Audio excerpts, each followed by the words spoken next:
In the race to the box office bottom, The Lord of the Rings pulls out ahead of Kraven. Kraven of all things, the absolute lowest rung of the Sony non-Spider-Man Spider-Man universe, performing $4 million worse than Madame Web's $15 million opening, still is dwarfed by how poorly the self-proclaimed cash grab, the rights-retaining slop that Warner Brothers put out, that besmirches the legacy of not just Tolkien, but also Peter Jackson, with his name affixed to this crap, and all of the people that made the original trilogy as great as it was. What were they thinking? Okay, this was a story that was so cool. I've talked about it time and time again, and many other people that are far more familiar with the books and the lore will go ahead and fill in the gaps, but I hear the story of Helm Hammerhand is going to get adapted, and I am super excited about it. This was one of those films that was coming out this year, a rather lackadaisical year at the box office, to be sure. This and Joker 2 definitely had my attention, and boy, I guess War of the Rohirrim would probably win that battle too when it comes to ultimately was the least offensive and least damaging product to come out. But $4.6 million domestic opening. That is abysmal. Now, I know the budget wasn't that high to begin with, so yeah, they don't stand to lose that much money, but still, I don't really know what this speaks to. Is it so much that nobody really cares? They don't want to lend legitimacy to animation, even though the animation looks absolutely crap with that 8 minutes of footage that was released earlier this month. Ugh, I hated it. I hated it so much. Or is it because Amazon and Rings of Power have done so much brand damage to the Lord of the Rings IP? Or maybe it's a combination of both? Who knows? But I guess we can start to dig into the numbers, right? The Lord of the Rings, the War of the Rohirrim, bombed at the box office, only bringing in $4.6 million at the domestic side of things. According to the numbers, the film also noted above only grossed $4.6 million in its domestic weekend, brought in another $5.6 million internationally for a $10.3 million gross. So even falling behind Kraven's domestic number. That's crazy. Of note, $2 million is the international box office from the weekend prior, so it only did $3.7 million this past weekend. Holy Christ, bro, that's really bad. Well, the film is really bad from everybody that I hear it. Yeah, it's at best a boring slog, and at worst just cut from the same cloth of Rings of Power. Take for whatever you want to be a worse description. A month before the film hit theaters, Sean Robbins at Box Office Theory predicted the film would gross between 15 and 24 million on its opening weekend. Well, it might get there by the end of the year. He specifically predicted the film would only gross 17.5 million. As for its total domestic box office haul, Robbins believed it would bring in between 44 and 84.5 million. Oh, in total, he specifically noted it would do just 49.5 million. However, he significantly downgraded those predictions by dropping the film's opening weekend prediction by 43%. Predicted it would gross between 8 and 13 million, and specifically honed in on 10. Well, guess what? Still missed that one. For its film's total domestic run, he downgraded it by 47%, somewhere between 23.5, 37, landing in somewhere in on and around 26 million.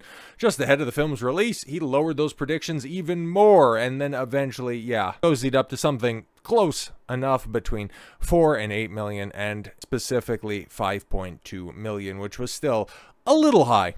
But even if you have a film debut abysmally, okay, if it's good, word of mouth is going to carry it. Like I stated before in this video and a few others prior to this film is bad. Okay, not just the animations, it's not just the bastardization, it's not an adaptation argument. It is incredibly poorly written, and that's really disheartening given who is behind this. One of the people that were led to believe were responsible for the original trilogy, Philippa Boyens. But it's interesting, right? As years have gone on, more interviews have been given. She's a prisoner of the moment feminist, okay? Because she was even talking up and bigging up the role of Eowyn, back in the day, having really borked takes on that stuff. I once again point you in the direction of Random Film Talks, extended versus theatrical cut breakdowns, and specifically the Two Towers ones, where you can just hear some absolutely befuddling clips provided by Philippa It just kind of lets you know. But once again, okay, you have another example of why Fellowship, Towers, and Return, they were a miracle that they were as good as they were and continue to be to this very day. Because as upfront and honest as Peter Jackson has been about keeping his own personal politics, keeping modern day out of the legendary source material, that's apparently not a sentiment carried by his co-writers. As it's put here, Lord of the Rings, The War of the Rohirrim co-writer Philippa Boyens defends the decision to expand original canon. Professor Tolkien said in his letters that sometimes the most compelling story is the untold story. Yeah, exactly. You can go ahead and rework a page in Mein Kampf and it'll spell out the United States Constitution.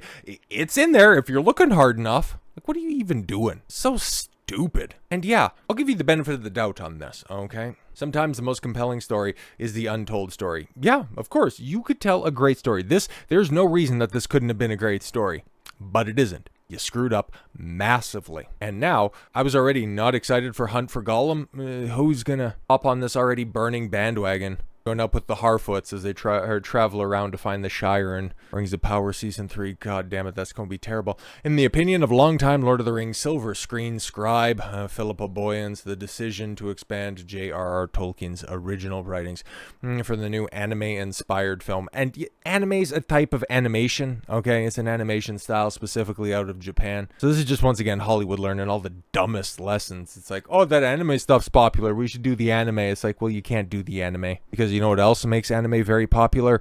The stories that they're telling, the characters that they write, not just repurposed feminist slop with a veneer from Middle-earth.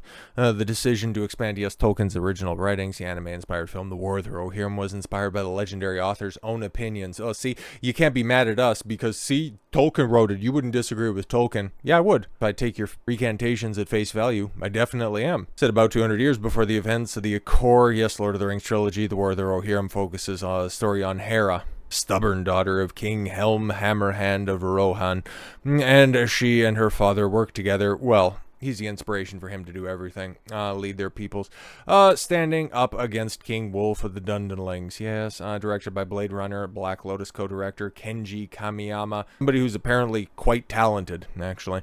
And the film's production is notable for two specific reasons, and it's not the first animated entry in the franchise's cinematic continuity. Yes, of course, with an anime-inspired aesthetic at that, but it also takes heavy liberties with the original Tolkien writings, of course, as originally detailed across a roughly 2 total pages in the series Appendices A, as found on the back of The Return of the King. The first flames of the titular war were sparked when King Hammerhand is met with the request of Rohan's Lord Freka for the hand of Helm's daughter in marriage. For his son Wolf. And yeah, that's the lone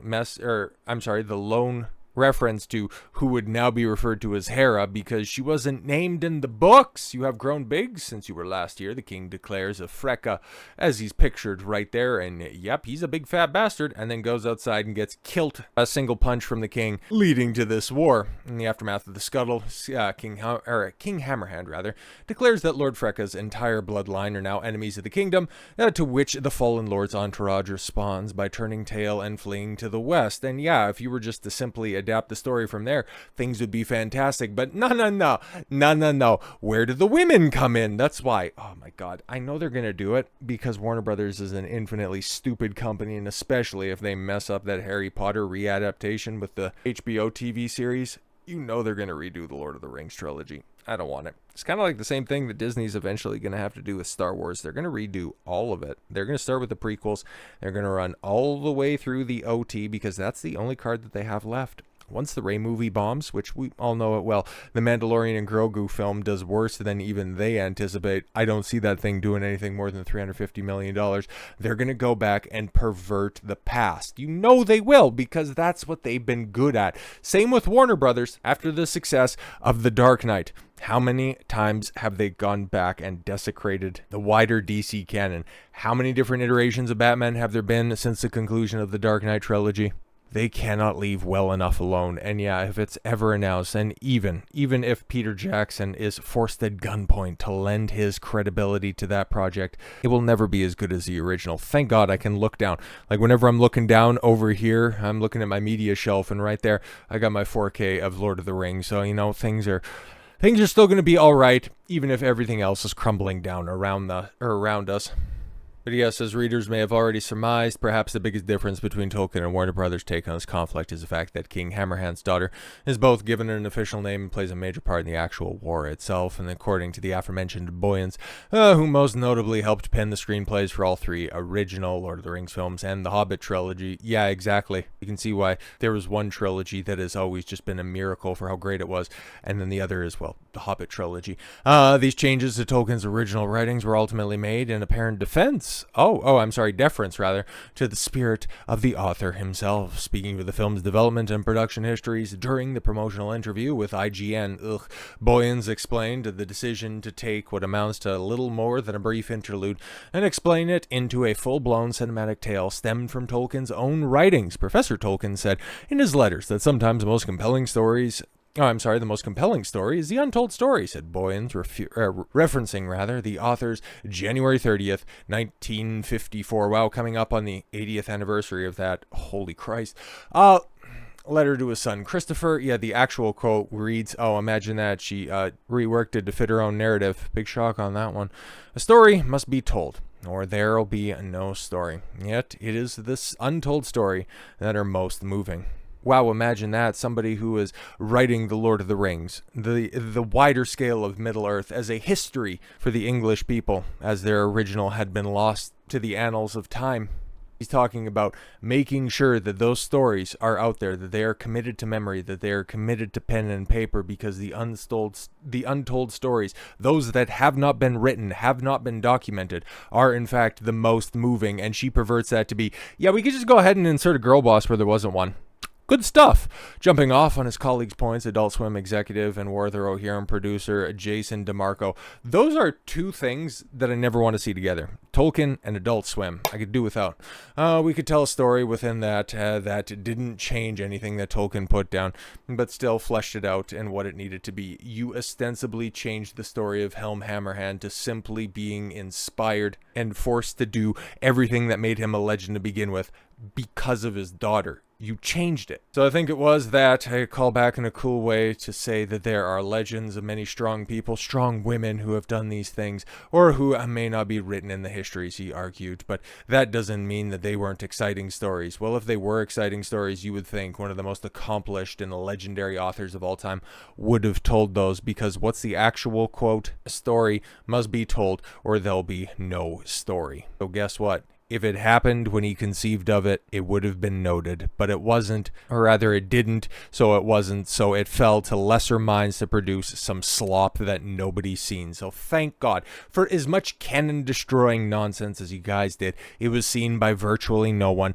This film will be gone by the time that you guys see this video, because, let's be completely honest, any audience that might have been tricked into thinking that this could be fun will very likely be going to the theaters to check out Edgy the Hedgy Sonic 3 this weekend and very little else. If they want to check out a cartoon with the family over the Christmas holidays, they'll probably go check out Moana 2. And this film right here, yeah, it'll more than likely be on HBO in a couple of weeks' time. So if you want to subject yourself to a little bit of Rohan torture, just wait a little bit longer. Don't give this any money whatsoever.